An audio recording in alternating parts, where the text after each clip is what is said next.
Olá pessoal, hoje nós tivemos uma conversa com o professor de História Rude Reis e nós podemos ali fazer uma análise de Romanos capítulo 13, do verso 1 ao verso 3, falando sobre a soberania de Deus e os governos e como os cristãos devem se portar diante das autoridades, trazendo o escrito histórico de Paulo, da sua carta aos Romanos e contextualizando para os nossos dias.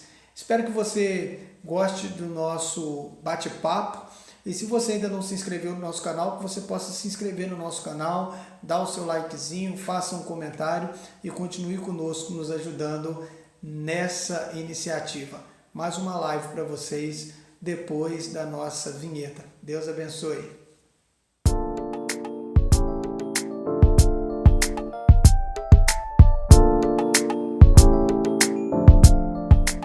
E pessoal, hoje nós teremos então uma pauta, né? Uma pauta, aliás, sempre nós temos uma pauta, né? Mas hoje uma pauta mais traçada, mais norteada dentro de um texto bíblico, Romanos capítulo 13, do verso 1 ao verso 3, que é um texto que Paulo vai nos falar sobre o dever dos cristãos quanto às autoridades, né?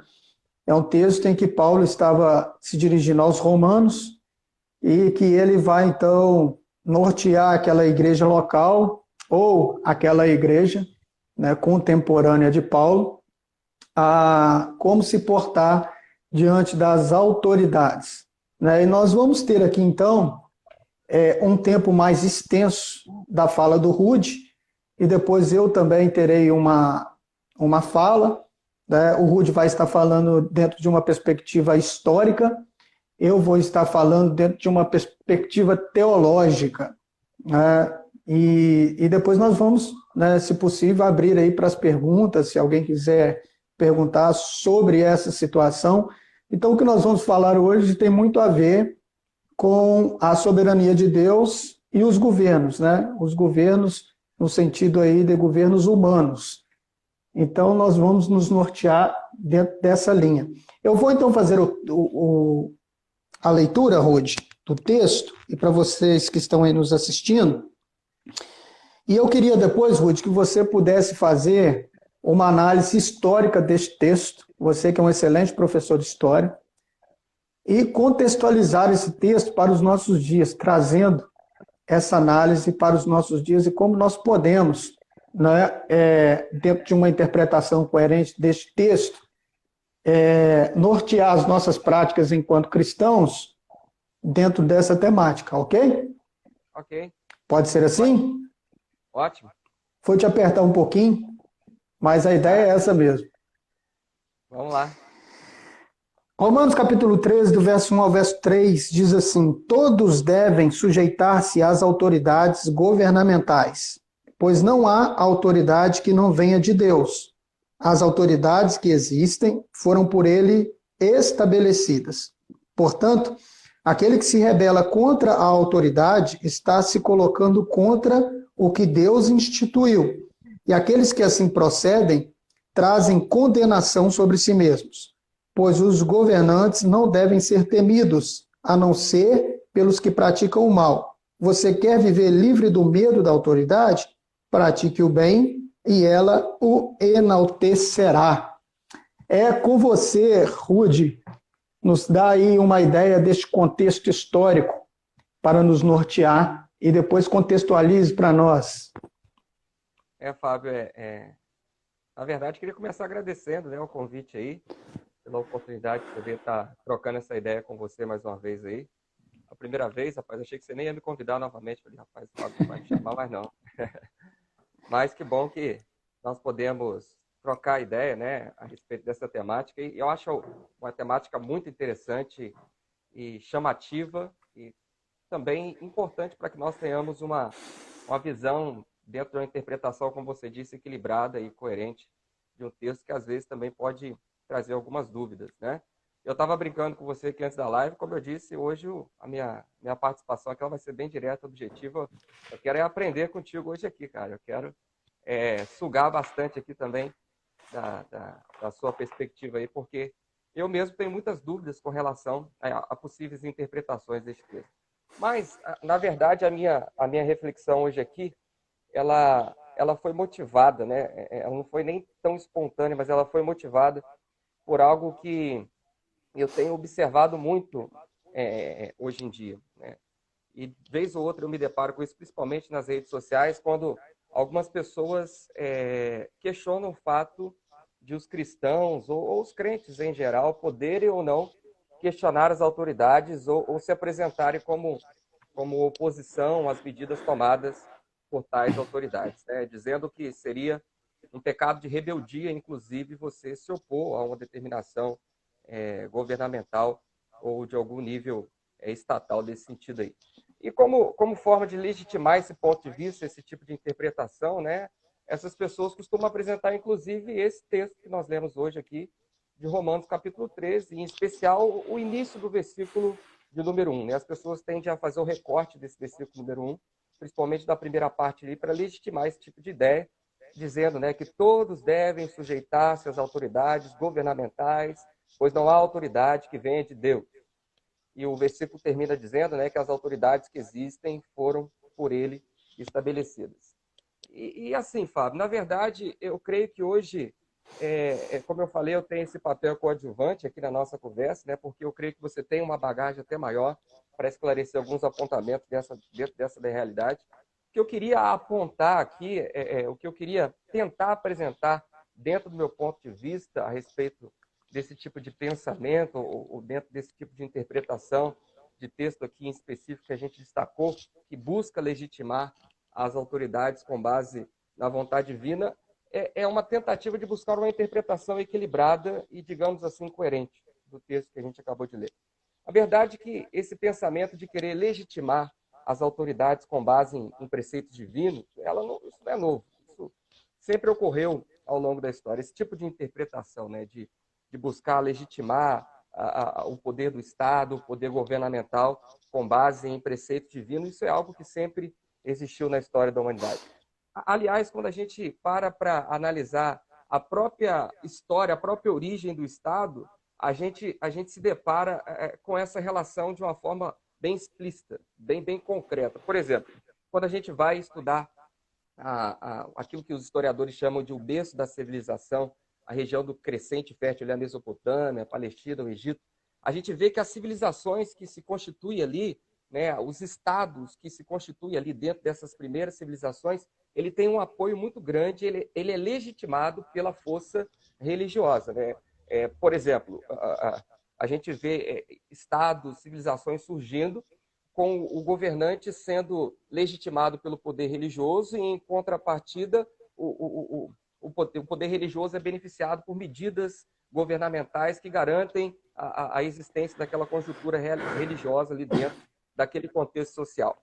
Mas o fato é que esse tipo de interpretação literal de que toda autoridade, e aqui eu não estou apenas falando das forças governamentais, mas de todo o aparato do Estado, de todo o mecanismo, de toda a ferramenta para poder manter uma conjuntura social, esse tipo de interpretação literal de que essas autoridades governamentais elas são legitimadas e que existe uma áurea que protege essas autoridades e que elas não podem ser questionadas, isso é algo perigoso. A verdade é essa, né? A ideia de legitimar essas autoridades de uma forma que elas não possam ser questionadas ou confrontadas, isso pode trazer prejuízos grandiosos e a gente vê isso ao longo da história, né? Por exemplo, a gente pode pegar a Idade Média aqui para destacar para nós no primeiro exemplo. Existe uma legitimidade ali dentro da Idade Média, a gente tem três classes principais, né? A gente tem o clero, que são os religiosos, os nobres, que são os proprietários da terra, e os servos, que são aqueles que trabalham. E dentro da Idade Média existe uma legitimidade da religião para garantir os privilégios dos nobres, para que os servos não viessem a questionar, né? Para que os servos pudessem se submeter àquela vida de servidão, de trabalho, de exploração, sem que viesse a questionar os privilégios dos nobres e pudesse aceitar. Olha, existem três classes, Deus quer assim, existem aqueles que oram, existem aqueles que guerreiam, que são os nobres, e existem aqueles que trabalham, que são os servos. E vocês têm que se submeter a isso. Então, dentro da Idade Média, essa ideia de legitimar as autoridades como uma forma de serem inquestionáveis já trouxe alguns prejuízos. Agora, a gente pode avançar um pouquinho mais e a gente entra na Idade Moderna, né, onde surge aquilo que nós chamamos de Estado moderno dentro da história, a gente vê, e aqui de uma forma bem clara, e talvez a forma mais clara ao longo da história, é o absolutismo dos reis, ou seja, o poder de maneira absoluta existindo e sendo concentrado nas mãos dos reis, sendo legitimados, inclusive, por teólogos, por religiosos e por teóricos, que a gente chama de teóricos do absolutismo, perdão.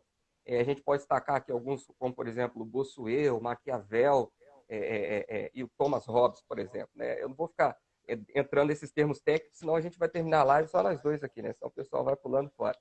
Mas em termos práticos e objetivos, o que acontece aqui durante essa Idade Moderna é que esses teólogos, esses teóricos do absolutismo, eles formulam hipóteses para legitimar a ideia de que esses reis poderiam ter esse poder absoluto nas suas mãos e não serem questionados de forma alguma. Os caras aqui eles vão afirmar que se levantar contra o rei era o mesmo que se levantar contra o próprio Deus. E ali, né, nesse contexto, blindados por essa legitimidade divina aqui, o Estado acaba se tornando opressor. O Estado acaba montando uma conjuntura social perversa e opressora, porque o governante ele tem essa casca, né, de espiritualidade legitimada pelos teóricos ali do absolutismo, que dizem que você não pode de maneira alguma confrontá-los ou fazer objeção a eles, e eles se apropriam disso, dessa defesa, né, da religiosidade, que os próprios teólogos ali fazem, e alguns pensadores da época, e eles acabam montando, como eu disse, essa conjuntura de opressão sobre os seus súditos ali, né, que nesse momento a gente pode nem chamar de cidadão, mas de súditos que têm que respeitar a esses reis, porque eles têm essa blindagem imposta pela religião.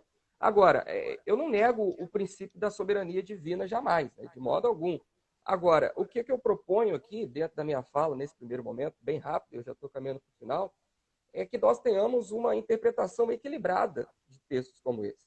Uma interpretação contextualizada. Né? Por exemplo, se a gente for tentar contextualizar, igual você propôs aí no início, né, essa interpretação, a gente tem que pensar, olha, qual que é o tipo de regime político que nós vivemos hoje, né? O regime governamental que nós vivemos hoje.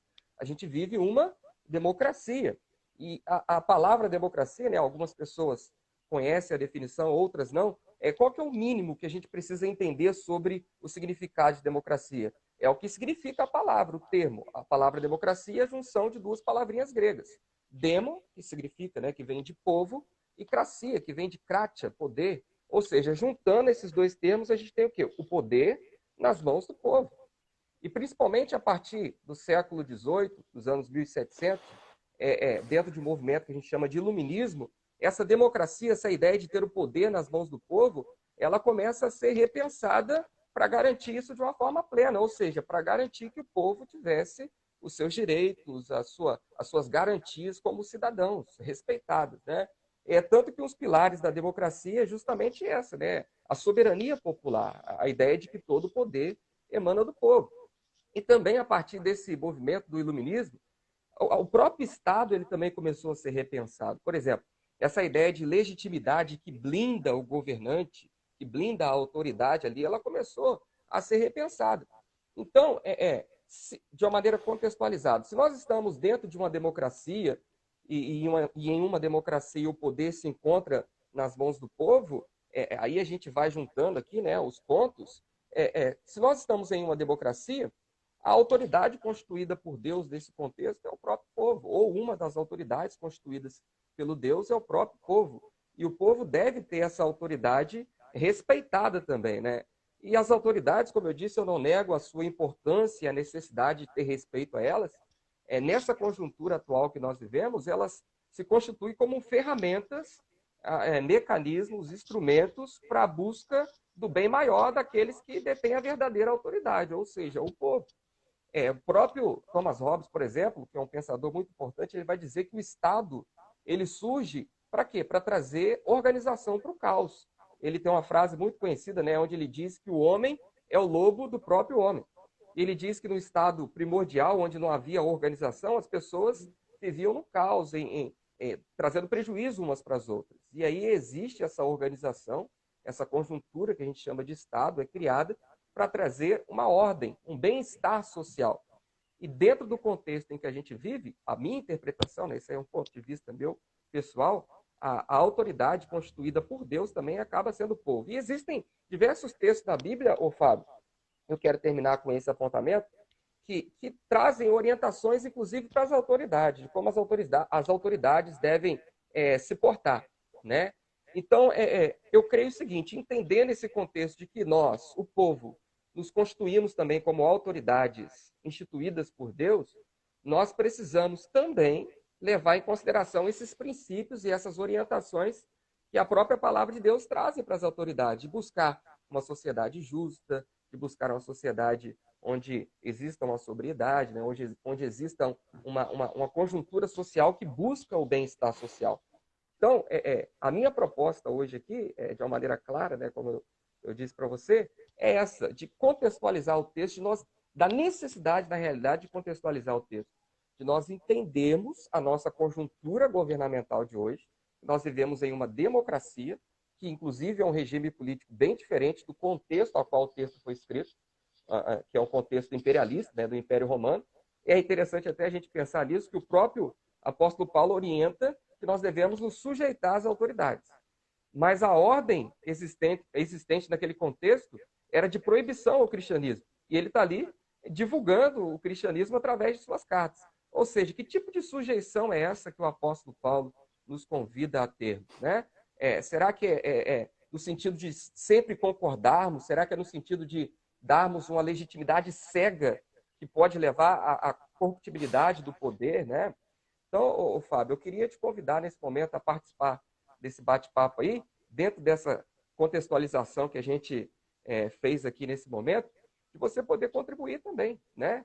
Nós estamos em uma democracia, levando o contexto de que nós também nos constituímos como autoridades instituídas pelo próprio Deus e que nós temos responsabilidades, sendo autoridades também, tendo o poder nas nossas mãos. Se, dentro de uma perspectiva teológica agora, se o cristão tem o direito de se contrapor diante de alguma força governamental e de que forma essa contraposição poderia ser feita de uma forma equilibrada, sensata, levando em consideração os princípios cristãos, né? E também de entender que tipo de sujeição é essa, né? A qual o apóstolo Paulo nos convida. E depois a gente vai trocando ideias aqui e conversando de acordo com aquilo que as ideias forem surgindo aqui, né? Obrigado, Ruth, pela sua amizade, né? E por nos colocar aqui nessa sinuca de bico, né?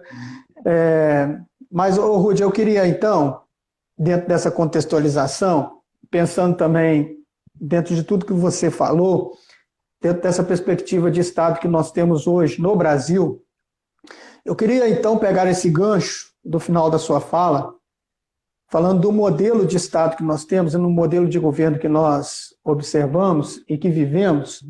Né? No Brasil, nós temos, como você já disse, uma democracia representativa. Né? O que significa isso, uma democracia representativa? É uma democracia onde os candidatos eleitos eles vão agora representar o povo, né? E isso dentro dos três poderes. Nós temos no nosso Brasil 3 poderes. E pensando, então, dentro dessa questão da democracia representativa, nós precisamos entender que os poderes eles estão a serviço do povo, porque são representantes do povo. Na verdade, o que nós temos no Brasil, ou deveria ser assim, as autoridades da nação eles são subservientes, porque eles estão a serviço do povo. Eles são empregados do povo. O que paga os governantes, né, e dos 3 poderes são os nossos impostos, são as nossas contribuições. Né, contribuições aí, entre aspas, né, que se é imposto, não é contribuição voluntária, é imposto. Né? E no Brasil, infelizmente, é assunto para outra live. Então, nisso nós vamos diagnosticar, no mínimo, aí, 3 problemas. O Brasil é uma democracia nova, né? A Constituinte é nova em vista de outras nações. Né? Nós temos uma democracia, então, de aí, aproximadamente 30 anos, né? Não seria isso? Em torno disso, né? Então, nós somos ainda muito neófitos nessa questão, muito novos nessa questão de Estado democrático, de direito. E isso, nós estamos dentro de um diálogo, dentro de uma conversa, e amadurecendo isso enquanto nação. Né? Então, o primeiro problema que nós vamos diagnosticar, que o povo não tem, na sua maioria, um entendimento sobre as suas atribuições, né? Sobre o poder que está em suas mãos, porque democracia é o governo do povo para o povo.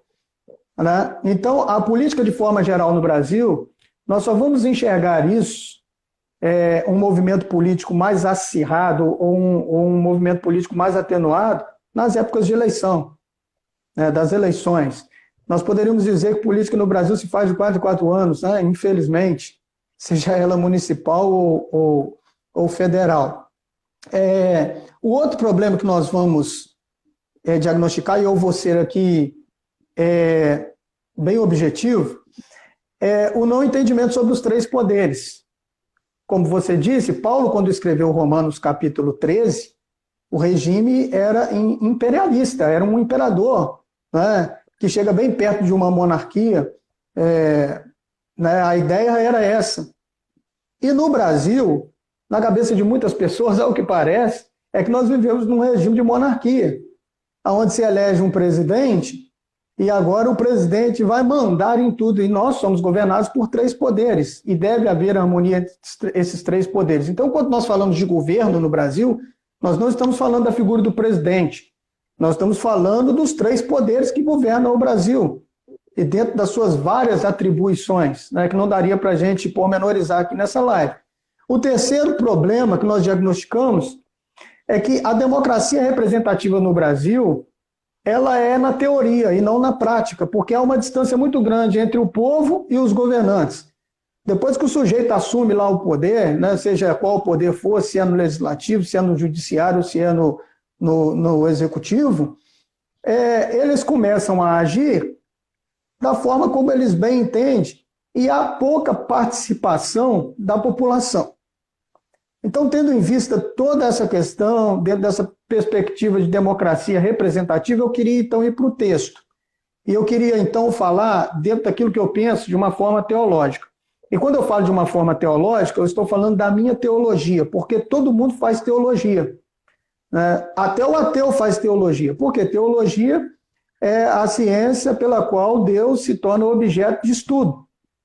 Até para quem não crê, até para o ateu, ele tem a sua teologia. Eu não creio neste objeto de estudo dos cristãos ou de outras vertentes religiosas. Então, todo mundo tem sua teologia. Então, eu vou falar dentro da lente da teologia pela qual eu creio. Tá? E teologia, Rude, é interessante nós falarmos de teologia, que teologia se escreve a lápis. Por quê? Os conceitos, à medida que nós vamos trabalhando, pensando, talvez nós nos equivocamos em algumas questões. Aí nós precisamos apagar e por isso que nós escrevemos a lápis, né? Dentro de uma análise, dentro de um estudo. Então, em primeiro lugar, eu creio na soberania de Deus. Mas, ao mesmo tempo, eu creio na livre agência do homem, do ser humano. De forma macro, Deus é soberano. Deus, ele governa tudo e todos. A Bíblia vai dizer e vai deixar bem claro que tudo é por ele, por meio dele, ele que criou pela sua soberana vontade todas as coisas e tudo está sujeito ao seu domínio, ao seu controle. Porém, Deus, de forma, vamos dizer numa linguagem mais popular, de forma espontânea, quis criar um ser, que somos nós, que esse ser teria direito de escolha, livre agência, o direito de decidir. Então, nós temos o direito de decisão e isso não vai em contraste à soberania de Deus. Foi Deus que nos deu esse direito de decisão. E assim eu creio. Então, dentro dessa questão, eu queria pensar, por exemplo, com um exemplo bíblico. Primeiro livro de Samuel, no capítulo 8, né, depois de vocês que estão nos assistindo, se você desejar ler, nós vamos perceber ali Samuel já velho, o regime em Israel era um regime de governo por meio dos juízes, eram os juízes que estavam ali, né, julgando, governando o povo de Israel. E então Samuel, já velho, dois filhos que iriam suceder, né, o seu cargo de juiz, os seus filhos se extraviam do caminho do Senhor. Começam a julgar de forma leviana, enfim, né, de forma ímpia. O povo de Israel se reúne, convoca uma reunião, chama Samuel e diz: nós queremos um rei como as nossas nações vizinhas. Samuel se entristece com aquela situação e Samuel vai consultar o Senhor. Samuel, então, em oração, consulta o Senhor e o Senhor diz para Samuel: Samuel, não esquenta a cabeça, não. O povo não está negando você, o povo está negando a mim. Eu já venho lutando com esse povo desde a saída do Egito. E, se eles querem um rei, façam o que eles estão desejando. Mas tem um porém, Samuel. Explique para eles o que é ser governado por um rei. Aí Samuel vai, convoca o povo e começa a dizer: olha, o rei vai ter 10% da colheita de vocês. Os seus filhos vão servir na guerra, vão trabalhar para o rei, as suas filhas vão ser serviçais do rei. E, enfim, ele descreve ali uma série de situações que poderia afligir o povo. Mas sabe qual foi a resposta do povo? Nós queremos um rei como as nações vizinhas. Deus então disse: Samuel, faça como eles desejam. Então é nesse aspecto que eu creio na livre agência do homem. Deus nos dá o direito de escolha. E no Brasil, falando agora da nossa democracia, nós temos o direito de 4 em 4 anos, dentro de uma eleição federal, nós temos o direito de escolher. E de 4 em 4 anos, dentro dos nossos municípios, nós temos o direito de escolher o executivo e o legislativo. Infelizmente, nós não podemos escolher o judiciário, que eu acho que é uma situação controversa aí. Vou ser mais objetivo para a gente caminhar aqui e depois abrir para alguma possível pergunta. Então, pensando no texto, eu vejo, Rude, no mínimo 2 situações que nós, como cristãos, podemos nos opor às autoridades. E eu queria me utilizar de alguns exemplos bíblicos rapidamente. Em primeiro, quando as autoridades elas criam leis que contrariam a vontade e os princípios de Deus. Quando nos governos é levantada uma questão contra os próprios cristãos. Você já citou um exemplo, por exemplo, de Paulo, que escreveu o texto que nós estamos trabalhando nele, e ele mesmo foi contrário a essa lei da sua época contra os cristãos. Afinal de contas, ele foi um dos maiores missionários e pregadores bíblicos. Nós poderíamos dizer também de outros exemplos bíblicos. No Velho Testamento, por exemplo, nós temos Faraó pedindo para que as parteiras pudessem ali promover um holocausto, né, dos meninos judeus que iam nascendo. O povo judeu estava crescendo muito no Egito, e elas não se submeteram a essa lei absurda. E o texto diz: por temor a Deus, elas não se submeteram. Então elas foram contrárias aos ditames de Faraó. Nós poderíamos também citar um exemplo em Atos, quando havia ali um governo paralelo, um governo religioso, né, que seria ali os sacerdotes, né, dentro da religião judaica, o sinédrio, que convocam os cristãos, os apóstolos, para um interrogatório. E dizem para eles assim: olha, nós não queremos que vocês propaguem sobre este Cristo. Pedro então vai tomar a palavra e vai dizer assim: como que nós poderemos deixar de falar daquilo que nós vimos e ouvimos? O resultado disso foi a prisão de Pedro e a morte de Tiago. Então, dessa forma, quando há leis absurdas contra os cristãos, nós podemos nos opor. Pensando agora na perspectiva de Estado, e isso agora não se tratando somente dos cristãos, quando as nossas liberdades, e falando de um Estado laico, como o Brasil, quando as nossas liberdades são privadas, por exemplo, a liberdade de culto, a liberdade religiosa, independentemente da religião, aí nós podemos nos opor, sim.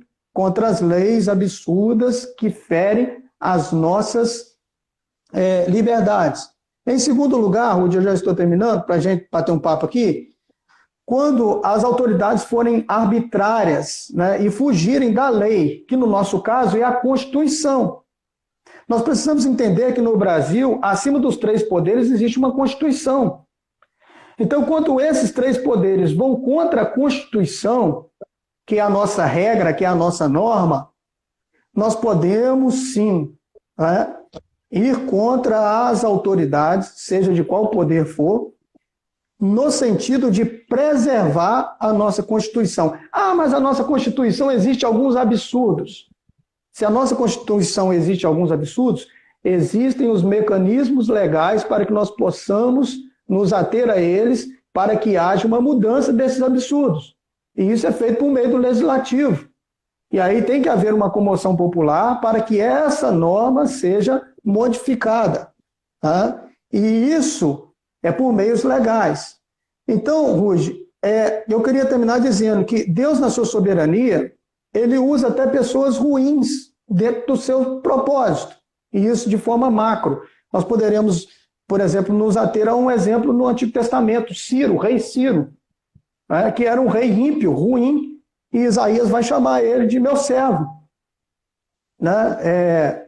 Aliás, Isaías vai chamar ele de servo do Senhor, né? Dizendo, né, que Ciro estava servindo ao Senhor, e ele era um rei ímpio.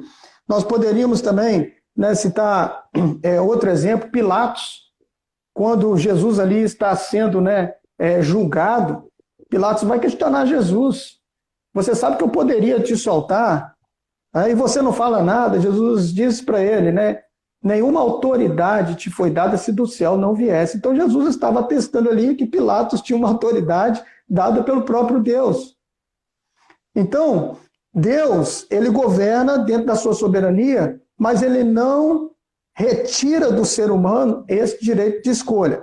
Então, os cristãos, eles devem se portar assim, dentro dos princípios bíblicos, dentro dos parâmetros bíblicos, ensinados por Jesus. As nossas manifestações, elas devem ter por base o amor, o respeito ao antagônico que está faltando no Brasil, o respeito ao oposto, a ideia divergente, tá? E nós precisamos entender que as nossas tratativas, ou seja, as nossas manifestações, elas devem ser, então, de forma ordeira, dentro da legalidade, dentro dos mecanismos que a própria legislação brasileira, a nossa Constituição, nos dá, como, por exemplo, passeatas, as carreatas, né? Os manifestos públicos, e dentre outras coisas que nós podemos nos ater quando nós somos contrariados enquanto cidadãos. E nós podemos, sim, nos utilizar desses mecanismos. Ok, Rudy? Ótimo. Eu vou de acordo com aquilo que você apontou aí, né, Fábio? Diante dessa verdade de que nós temos uma democracia. Eu estava vendo alguns comentários aqui, você mesmo disse isso, né, recente, que ainda engatinha, e que sofre ameaças, vez ou outra. E a gente, para preservar essa conjuntura, como autoridades constituídas por Deus, como eu disse, numa democracia, o povo também se constitui como autoridade, visto que em uma democracia o princípio é de soberania popular. Nós devemos, inclusive, manter o respeito às próprias instituições, como você disse, né? Nós temos um equilíbrio entre os poderes, nós vivemos dentro de um regime político onde nós temos o executivo, o legislativo, o judiciário. Isso existe justamente para garantir que não haja nenhum mecanismo opressor, nenhum governo opressor que possa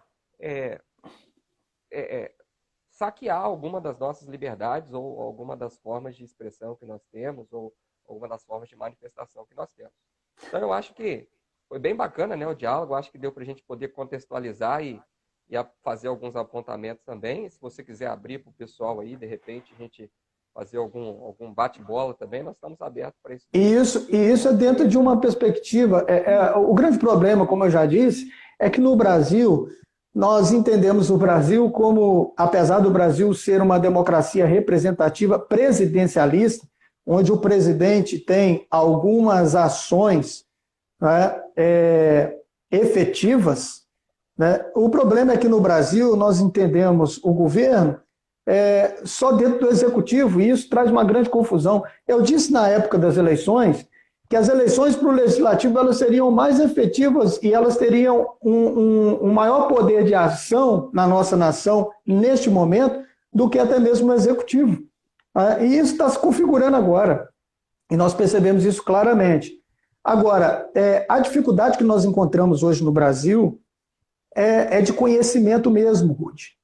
É de conhecimento. É lógico que eu não sou doutor nem na minha área. Eu sou bacharel em teologia, mas eu não tenho mestrado, eu não tenho doutorado, mas eu procuro me inteirar sobre os fatos para chegar aqui numa live como essa e entender o mínimo para poder levantar uma discussão. Eu penso que o brasileiro está precisando de uma reflexão sobre tudo que anda falando. A impressão, nós poderíamos trazer aqui, por exemplo, uma ideia. A impressão que eu tenho é que Lula fundou a esquerda e Bolsonaro fundou a direita. Porque só se vê agora, dentro dessa dicotomia absurda no Brasil, essa questão. Se você não é bolsonarista, você é lulista. Se você não é lulista, você é bolsonarista. Não existe um meio termo, não existe um equilíbrio, não existe algo que poderia trazer um equilíbrio dentro dessa questão. Né? Então, a impressão que eu tenho é você pergunta para um que se considera direitista. Quem que é Adam Smith? O camarada não sabe nem o que é liberalismo clássico. Aí ele fala que ele é de direita. Entende a minha crítica? Eu não estou dizendo que nós precisamos ser cientistas políticos ou doutores em economia, mas nós precisamos nos ater ao mínimo. Ou você pergunta a um esquerdista o que é proletariado, onde surgiu a ideia da esquerda, o que de fato é esquerda, o que se configura ser de esquerda, e não sabe, entende? Acha que ser de esquerda é ir lá, levantar uma bandeira vermelha e ficar fazendo passeata, e de outra sorte, do lado oposto também. Então, infelizmente, nós vivemos um movimento no Brasil onde o discurso é muito pobre. E o discurso é muito pobre, empobrecido por falta de conhecimento. Na verdade, esse dualismo, Fábio, que a gente tem hoje, né, exacerbado, e aí, as pessoas estão apaixonadas, na verdade, né, por suas ideologias. Isso a gente herda também um pouco do período da Guerra Fria, né, onde nós somos muito influenciados, tanto pela disputa ali entre as duas superpotências, né, Estados Unidos, União Soviética, de um lado o comunismo, do outro lado o capitalismo, e nós que ficamos do lado do viés do capitalismo, né, nós temos uma visão daquilo que é ser de esquerda, generalizada e reducionista também, né? E daquilo que é ser direito também, a gente acabou, dentro de uma disputa ideológica que cresceu muito no Brasil nos últimos anos, taxando aquilo que é ser de direita de uma forma só e aquilo que é ser de esquerda de uma forma só, como você disse, quando na realidade nós temos múltiplas manifestações partidárias e pensamentos políticos. E isso é uma democracia, na verdade, né? Agora, o que eu queria deixar bem claro, Fábio, dentro disso daí, é só para enfatizar bem, os amigos que estão até chegando agora, essa necessidade disso que você está dizendo, de ter um equilíbrio. O equilíbrio é fundamental em todas as áreas da nossa vida, espiritualmente, né, nos nossos relacionamentos, na nossa vida profissional, o equilíbrio é fundamental. E na hora de fazer interpretações bíblicas, né, eu acho que falta isso também às vezes, porque é lógico que eu creio na irrabilidade da Bíblia. A Bíblia não erra, a Bíblia não falha. A Bíblia ela é inspirada pelo Espírito Santo e a nossa interpretação da própria palavra de Deus, o Espírito Santo nos auxilia nisso. Só que nós temos o nosso lado carnal também, nós somos seres carnais também. Então a gente tem que tomar cuidado, porque às vezes nós nos tornamos tendenciosos até nas nossas interpretações bíblicas. E até essa interpretação que eu estou fazendo aqui é um ponto de vista meu, você está entendendo? De algo que eu tento contextualizar, eu tento analisar e apresentar. E dentro desse panorama, eu creio que o risco que nós sofremos, que nós estamos submetidos, é muito grande quando a gente tenta, por uma paixão, como nós destacamos aqui, né, principalmente nesse contexto do Brasil hoje, dentro de ideologias contrárias e de paixões exacerbadas, né, eu acho que às vezes a gente pode pegar textos como esse e divinizar os governantes, as autoridades, de uma forma que coloque ele em um pedestal, e eu estou falando aqui de uma forma geral, como eu disse, não apenas os governantes políticos, mas os mecanismos também que nós temos em todas as instituições, de todos os poderes, em todas as instâncias. E talvez a gente tornar aquilo como um mantra, né? Quase um mantra mesmo, que nos impeça de apresentar um ponto de vista. Você falou algo importante, Fábio. Deixa eu só terminar falando isso aqui. Você disse o seguinte, olha, nós podemos, né? Você apresentou uma possibilidade dentro do princípio cristão de equilíbrio, de coerência, lembrando que a nossa principal forma de manifestação é o amor, como você disse. Uma das possibilidades a qual nós podemos nos opor aos governantes é quando eles apresentam alguma irregularidade, quando eles não estão de acordo, melhor dizendo, com algum princípio bíblico. E agora, eles não estão só em desacordo com princípios bíblicos quando eles, por exemplo, proíbem os cultos ou proíbem as nossas liberdades de expressão.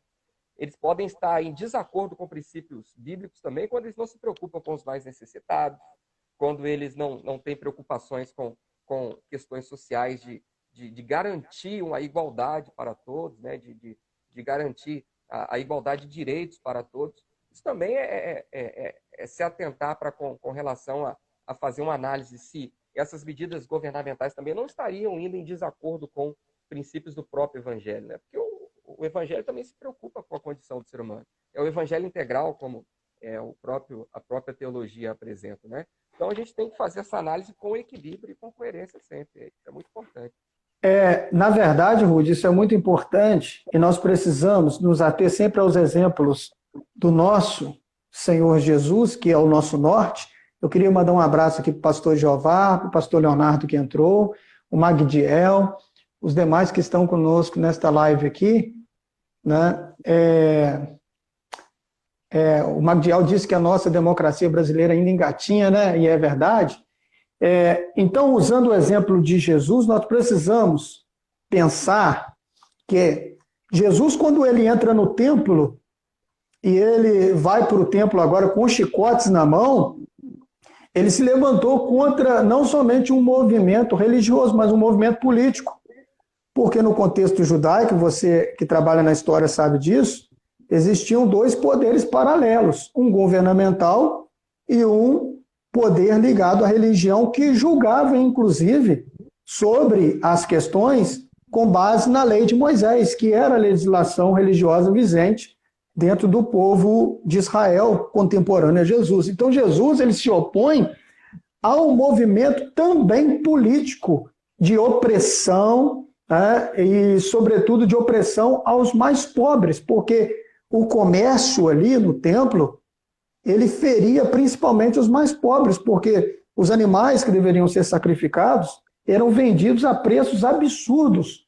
Então, Jesus, vendo todo aquele comércio, e, sobretudo, dentro dessa perspectiva de opressão, né, privando o povo da liberdade de culto, que seria uma privação se você não tem um dinheiro para comprar um animal, para ofertar, você está sendo privado de adorar a Deus, né, dentro daquele contexto, obviamente.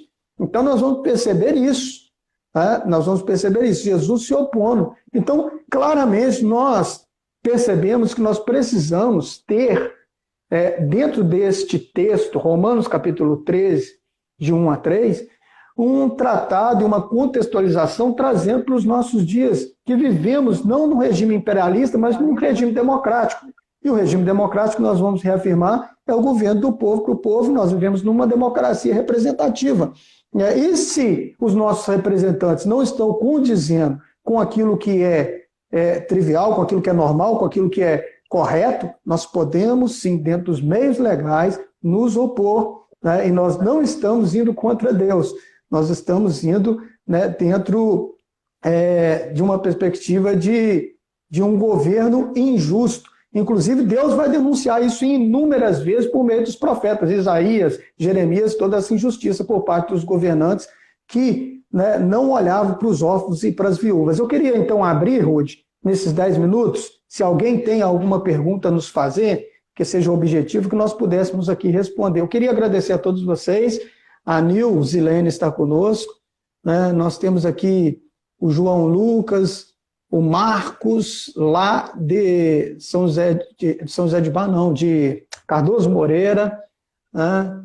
Nós temos aqui Não, Muitos nos acompanhando, a Jéssica, né, Duarte, ali de Antônio Prado, um abraço, Jéssica. O Antunes aqui, que eu não estou sabendo qual é o Antunes, porque nós temos muitos Antunes na família, né? Mas um abraço a todos vocês aí, né, na família da Ellen, no caso, né? Nós temos alguma pergunta? Alguém queira nos perguntar aí de forma rápida? Né? O nosso tempo já está terminando. Eu queria dizer também que essa live está sendo gravada, né? Nós vamos disponibilizar aqui no nosso IGTV, no caso no meu, né? Fábio Miller 23, e também no YouTube, para aqueles que não tiveram a oportunidade de estar conosco hoje e poderem perceber esse diálogo nosso aqui. Nós estamos falando sobre a soberania de Deus, né, e os governos dentro de uma perspectiva teológica e histórica. Você me chamou, Rudy? papo bom demais, né, Fábio? Muito bom.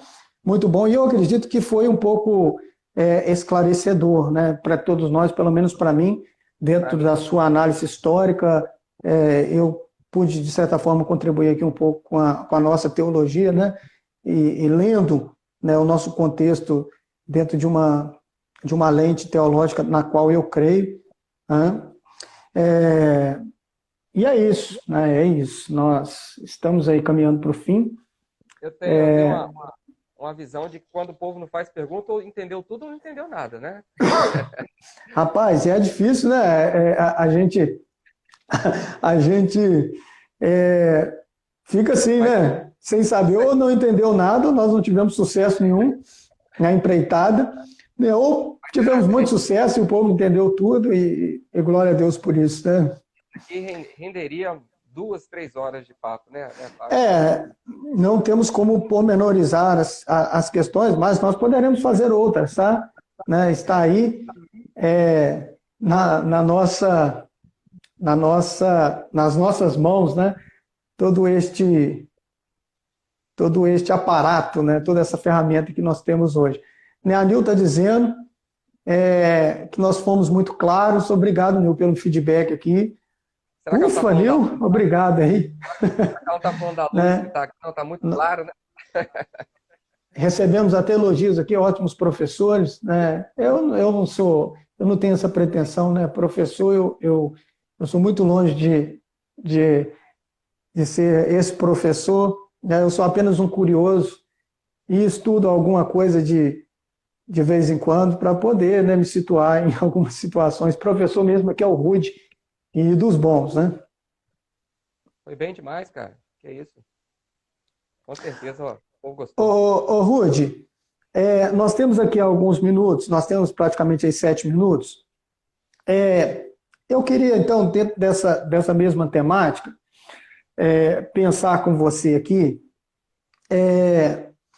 as eleições municipais, elas provavelmente serão primeiro turno em novembro, né, e o segundo turno eu não estou me lembrando quando. Né? Como que você percebe, talvez não seja muito a sua área, você não é cientista político, mas todo historiador caminha bem ao lado dessa questão política, né? Como você percebe que as nossas políticas públicas, elas podem de fato alcançar os cidadãos? Você acha que ela deve começar de baixo para cima para que nós tenhamos aí realmente um movimento político efetivo no Brasil? E quando eu digo começar de baixo, no sentido de primeiro nos municípios, depois alcançar o Estado, depois a federação? É dentro daquilo que a gente chama até de politicagem, né, Fábio? Os políticos, eles veem as cidades, os municípios, as eleições municipais com carinho, né? Por exemplo, deputados investem, né? Partidos investem, por quê? Porque é uma forma de você, dentro dessa conjuntura histórica, política que a gente tem no Brasil, de você construir currais eleitorais, onde você pode, posteriormente, numa eleição de nível estadual e federal, você ganhar votos, né? Então, eu acho que o primeiro passo é essa perspectiva mudar, né? A gente entender que a gente tem que se preocupar, sim, com aquilo que a gente deposita nas urnas. Como você falou, nós somos uma política, uma república representativa. Então, quando você vota, você está transferindo o poder que é seu, já que nós somos uma democracia, para que alguém possa exercer aquele poder em seu nome. Então, eu acho que ainda falta, mas nós estamos caminhando para isso, eu tenho percebido, uma consciência política, né, ser desenvolvida dentro da nossa realidade de município, as pessoas pararem de votar, por exemplo, por conveniência, né? Aqueles velhos jargões, eu já tenho compromisso com fulano. Não tem que ter compromisso com ninguém, é o ciclano que tem que ter compromisso com você, né? Então, a gente pensar, né, da responsabilidade. Tem gente que acha, por exemplo, que vereador não tem importância, não tem significado nenhum, mas na realidade tem todo significado, porque o vereador ele não serve para dar nome para a rua, nem para ficar dando monção para as pessoas, nem nada. O vereador ele serve para fiscalizar o poder executivo e garantir o bom funcionamento da máquina pública também, né? Então, funciona assim, como você disse, de baixo para cima. A partir do momento que nós criarmos uma consciência crítica política local e entendermos a necessidade de escolhermos bons representantes. E o que é escolher um representante? Eu acho que é isso. Entender o que é escolher um representante, o que é uma política representativa. A partir daí a gente consegue almejar dias melhores, né? Eu acredito que no Brasil, muito bom, Rude. Eu penso muito parecido dentro dessa ideia. Eu penso que no Brasil nós estamos crescendo e evoluindo, rapaz. Pelo menos agora, né, nós estamos tendo um povo mais participativo, né, dentro desse discurso ou dentro desse debate político, né?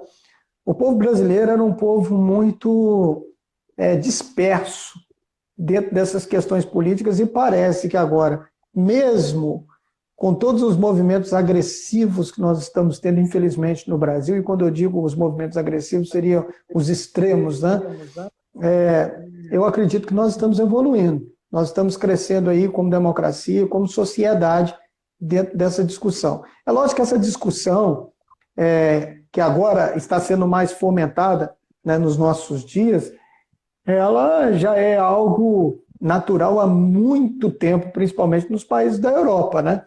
E como nós agora estamos engatinhando, crescendo, chegando à maioridade, né? A maioridade do judeu, porque 30 anos é a maioridade do judeu, né? Então, e da época de Jesus. Então, nós estamos aí, né? Pode falar. Não, estou falando assim, para o espartano também, ele era considerado cidadão com 30 anos. Para o espartano? É. Eu não sabia. Pois é, rapaz. Então, eu acredito que nós, né, estamos crescendo. E isso é muito bom, né? No caminho, é lógico que nós vamos ter os nossos desacertos, porque para chegarmos a uma democracia evoluída, meu irmão, é muito embate, é muito discurso, é muita paixão, e essa paixão, se ela não for equilibrada, acaba trazendo transtornos para todos, né? Então, eu acredito que é por aí mesmo. O Ediomar, que é um amigo que eu tenho, que a gente conversa até muito sobre política, está chegando agora. Ô, Ediomar, essa live está sendo gravada e nós já estamos a 1 minuto de terminarmos ela. Então, eu vou postá-la no YouTube. E eu queria, então, desde já, agradecer a todos vocês que tiveram a paciência de estar conosco aqui. Nós fizemos um tratado aqui, uma contextualização de Romanos capítulo 13, verso 1 a 3, trazendo este texto para os nossos dias, dentro de uma discussão aqui saudável, né, uma discussão equilibrada e que certamente não serviu somente para vocês, mas serviu para mim também, né, pois aprendi muito com o Rude aqui, dentro dessa questão histórica, e é muito bom nós aprendermos mais e mais. Rude, as suas considerações finais, meu querido, para que nós possamos terminar aqui. Um beijo para todo mundo, foi muito bom estar por aí. Espero mais convites. Amém. Amém. O pastor Jeová está terminando aqui, eu estou terminando aqui a live, o pastor Jeová deixou um comentário aqui. Devemos continuar pedindo, venha o teu reino. O reino de Deus é o modelo de governo que seria o ideal, né? Que é o reinado de Deus, que é o governo que não falha. Os outros governos e os outros modelos humanos são cheios de falhas, né? E nós somos suscetíveis aos erros aí. Não é isso? Verdade. Bom, pessoal, então nós estamos terminando. Deus abençoe a sua vida, te dê uma noite aí de descanso. E mais uma vez eu vou inteirar o anunciado, né? essa live está sendo gravada para o YouTube e nós vamos ter disponível lá no meu canal. Aproveite, me dê essa força, divulgue essa live, compartilhe e se inscreva no meu canal no YouTube. Fábio Miller dos Reis é a minha URL. Que Deus abençoe a todos. Abraço aos amigos aí, a todos vocês que estiveram conosco. Deus abençoe.